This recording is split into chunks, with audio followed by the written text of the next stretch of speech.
नाते से छोटा मोटा काम तो करते होंगे, लेकिन श्रम करने का भी अवसर उनको मिला नहीं है, अपना कोई रोजगार वो कर नहीं पाए हैं, कहीं उनको प्राइवेट भी नौकरी मिली नहीं है, सरकारी नौकरी उनको मिली नहीं है।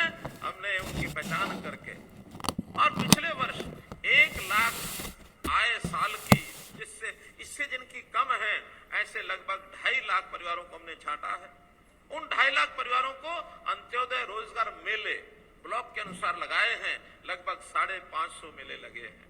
और उसमें हमने तय किया कि 1 लाख ऐसे परिवार जिनको कोई रोजगार, चाहे नहीं तो पशुपालन, नहीं तो मधुमक्खी पालन, नहीं तो छोटा उद्योग, नहीं तो सेल्फ हेल्प ग्रुप में वो लग जाए, उनकी बहनें माताएं हमारी जो हैं उनके अंदर जाके मेंबर बन जाए। किसी तरीके से इनके परिवार की आय कम से कम 1 लाख से 2 लाख हम कैसे कर सकते हैं, ताकि गरीबी रेखा से भी ऊपर ही उठ करके अपना जीवन यापन कर सके। तो इस काम को हम कर रहे हैं। अभी तक 30,000 लोगों को रोजगार दिलाने में हमको सफलता मिली है। इस काम को लगातार मैंने चालू रखा हुआ है, इसको हम और आगे बढ़ाएंगे। देखें, दिव्यांग बंधु हैं, उनकी पेंशन 3,000 रुपया मासिक, ये मैंने पहले से तय कर रखी है। आज एक घोषणा मैं कर रहा हूं कि श्रमिक परिवारों के जो सदस्य हैं उनमें कई प्रकार की बीमारियां जो होती हैं, वैसे तो सब कैशलेस हमारी व्यवस्था सब बनी है, हमको दवाई मुफ्त मिलती है, हमारे टेस्ट मुफ्त होते हैं, इलाज का कोई पैसा लगता नहीं है। जितने हमारे एम्पैनल्ड हॉस्पिटल्स हैं, ईएसआई है अथवा सरकारी अस्पताल हैं, उन सब में व्यवस्था होती है। लेकिन एक जो नई चीज आज मुझे कहनी है, मैं प्रातःकाल एक कार्यक्रम में गया था, वहां मुझे कुछ बच्चे ऐसे मिले जिनको थैलेसीमिया का रोग था। अब थैलेसीमिया का रोग जीवन भर ये बहुत तंग करता है अलग अलग स्टेजेस में। तो जो वहां मैंने घोषणा की वो आपके सामने बता रहा हूं, हर थैलेसीमिया, चाहे बच्चा हो चाहे बड़ा हो, उस पेशेंट के, रोगी के परिवार को उसकी देखरेख करने के लिए 2500 रुपया मासिक ये उनको दिया जाएगा। चाहे वो बोर्ड की तरफ से दिया जाए, चाहे श्रम विभाग की तरफ से दिया जाए, लेकिन ऐसे परिवारों के लिए उनकी देखरेख के लिए 2500 रुपया महीना ये हम उसमें से देंगे। हर्ज नहीं है। हम चाहते हैं कि हरियाणा को कोई भी नौजवान ये बेरोजगार न रहे। तरह तरह की हम स्कीमें बनाते हैं, उनको स्वरोजगार की तरफ आगे लेके जाते हैं, उनको कोऑपरेटिव सोसाइटीज में काम मिले इसके लेके जाते हैं। वो अपनी पढ़ाई लिखाई कौशल के माध्यम से अपना कोई रोजगार करते हैं, प्राइवेट नौकरी में जाते हैं, ये हम करते हैं। जहां तक प्राइवेट नौकरी में हरियाणा के युवक को उद्यमी हमारे थोड़ा सा सहयोग करें, उसके लिए हमने एक सीमा भी तय की है कि भाई हम हरियाणा का अगर आदमी आपको बेरोजगार मिलता है तो पहले उसको आप लगाओ, आपको न मिले जहां से जो आता है उसको हम ले सकते हैं।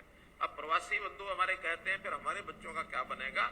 हमने उनके लिए कहा कि जो प्रवासी भाई बाहर से आकर के यहाँ काम कर रहा है और अगर 5 साल उसको हो गए हैं यहाँ रहते हुए अपना काम करते हुए, उनके बच्चे भी अगर इस श्रेणी में आप लगाना चाहें तो आप लगा सकते हैं, ताकि उनके बच्चों को भी इधर ना देखना पड़े, ना ताकना पड़े। इसलिए ये भी हमने व्यवस्था यहाँ की है। कोविड के समय की बात जरूर मैं करना चाहूंगा, आ गए हैं, एक बहुत बड़ी संतोष की बात है। इसके लिए आप लोगों को भी जो आपने साहस दिखाया, आपको एक बहुत बहुत उसके लिए आभार प्रकट करता हूं। भाइयों बहनों, हमारे जो स्वास्थ्य की चिंता करने वाले, एक दो बातें बता करके, जैसे ईएसआई एक हमारे लिए श्रमिक विभाग के नाते से हमारे लिए स्वास्थ्य की व्यवस्था करने वाला डिपार्टमेंट ईएसआई है। जब हमने श्रम मंत्री, जो केंद्रीय मंत्री ईएसआई का काम देखते हैं, हमारे श्रम मंत्री, लेबर मिनिस्टर, उनसे मेरी बात हुई तो मैंने कहा कि भी हम लोग आपस में हरियाणा स्वास्थ्य विभाग और ईएसआई क्यों नहीं एक समझौता कर लेते कि श्रमिक केवल ईएसआई में जाएगा, बाकी जगह नहीं जा सकता। हम उसके रास्ते स्वास्थ्य विभाग की डिस्पेंसरी, पीएचसी, सीएचसी, उन सब के लिए खोल देते हैं। और ऐसे ही निकट कहीं ईएसआई की डिस्पेंसरी है और शायद हरियाणा सरकार का कोई डिस्पेंसरी स्वास्थ्य विभाग की थोड़ी दूर है, सीएचसी दूर है, उसको लगता है कि मैं ईएसआई में जाकर के भी अपना इलाज करा सकूं। व्यक्तिगत भेद नहीं होना चाहिए, इधर से उधर, उधर से इधर व्यवस्थाएं सरकार की हैं, एक केंद्र सरकार चलाती है, एक प्रदेश सरकार चलाती है। हम क्यों नहीं उनको साझा करें कि जिसने जहां जाके इलाज करना करा सके वो मान गए। मैं उनका धन्यवाद करता हूं। अब ईएसआई में जाने वाला कोई व्यक्ति स्वास्थ्य विभाग की किसी डिस्पेंसरी में जा सकता है, और हरियाणा का कोई भी नागरिक जो श्रमिक नहीं है, जो शायद एंटाइटल तो ईएसआई में है, लेकिन ईएसआई के बजाय हरियाणा सरकार के किसी अस्पताल से, डिस्पेंसरी से, पीएचसी, सीएचसी से इलाज कराना चाहे तो करा सकता है। आपस में समझौता करा दिया है, इसलिए एक बहुत बड़ी सुविधा अभी जैसे 500 बिस्तर का नया मानेसर का, उनकी ओर से भी समय समय पर सुझाव मिलते हैं, समय समय बैठकें होती रहती हैं, कई डिमांड उठाई जाती हैं। उसमें से कुछ नई घोषणाएं वो मैं जो आज आपके सामने रख रहा हूं, मुझे लगता है कि आपके हित में ये सब बहुत बड़ी घोषणाएं होंगी। उसके अंदर एक पहली घोषणा तो ये है कि जितने हमारे श्रमिक परिवार हैं, जो मैंने अभी 60 लाख बताए हैं, यहां संख्या थोड़ी ज्यादा बताई गई है, लेकिन 60 है 65 है जो भी और रजिस्ट्रेशन का विषय है। हाँ, इसके अंदर असंगठित श्रमिक की संख्या और ली गई है।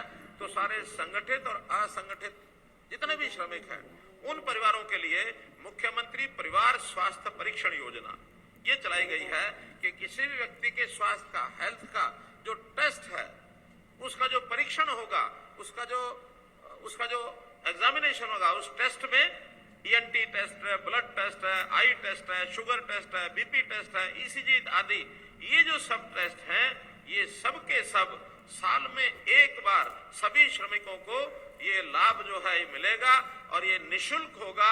इसके लिए कोई पैसा नहीं लगेगा। सभी श्रमिक साल में एक बार, उनके परिवार, न केवल श्रमिक बल्कि परिवार, एक बार ये सारे टेस्ट फ्री ऑफ कॉस्ट, जो भी ESI में भी इस व्यवस्था को लागू कराएंगे, हम केंद्र सरकार को कहेंगे, और हरियाणा सरकार के जितने भी प्रकल्प हैं उन सब में भी इसकी व्यवस्था रहेगी। इसी पे क्लिनिक 200 क्लिनिक सारे प्रदेश में होंगी। जहां श्रमिक ज्यादा है वहां ज्यादा संख्या होगी, जहां थोड़े कम है, लेकिन हर जिला लेवल पर ये श्रमिक जो क्लिनिक्स हैं, बल्कि उससे नीचे सब डिवीजन लेवल पर, तो उसके अंदर ही जो सारा विषय उसका जो फिट रहेगा, उसके टेस्टिंग का, लाइफ सपोर्ट की जितनी चीजें हैं, उसमें जीवन रक्षक एम्बुलेंस में कुछ दवाइयां भी होंगी, एक डॉक्टर भी होगा, और ये सब 100 की 100 ऐसी एडवांस लाइफ सपोर्ट एम्बुलेंसेज ये पूरे हरियाणा में रहेंगी। जहां भी इसकी आवश्यकता लगेगी वहां उसको बुलाया जा सकता है और पेशेंट को निकटतम अस्पताल में, और होता है उनके जो गारंटी मांगी जाती है, तो श्रमिक परिवार से अगर कोई ऐसा नौजवान होगा जो अपने काम करने के नाते से बैंक से लोन अपेक्षा करता है, तो उसकी जो गारंटी है वो गारंटी अब किसी को देनी नहीं पड़ेगी, बल्कि इस ऋणों के लिए जो बोर्ड है हमारा, भवन और अन्य निर्माण श्रमिक बोर्ड, उनके परिवारों का कोई आदमी जाता है तो उसकी गारंटी ये हमारा श्रमिक बोर्ड जो है, भवन और अन्य निर्माण श्रमिक बोर्ड, ये बोर्ड उसकी गारंटी लेगा और उनको सीधा सीधा लोन मिल सकेगा। मित्रों, हमारे जो मजदूर, प्रवासी मजदूर हैं, खास करके असंगठित मजदूर हैं, संगठित मजदूरों के लिए तो बीमा की योजनाएं हैं, काम करते हुए मृत्यु हो जाए तो उसको पैसा मिलता है, लेकिन असंगठित जो मजदूर हैं उनको मिलता तो उनका भी है, लेकिन उनकी राशि बहुत कम ऐसी लगती है। तो उस राशि को बढ़ाने के लिए हमने विचार किया है कि अभी तक जो 2.5 लाख रुपया ऐसी मृत्यु, कार्यस्थल पर रोजगार करते समय मृत्यु होती है असंगठित लेबर की, वो जो 2.5 लाख रुपया का प्रावधान है, इसको बढ़ा करके 4 लाख रुपया किया जाता है। अच्छी नहीं लगी क्या?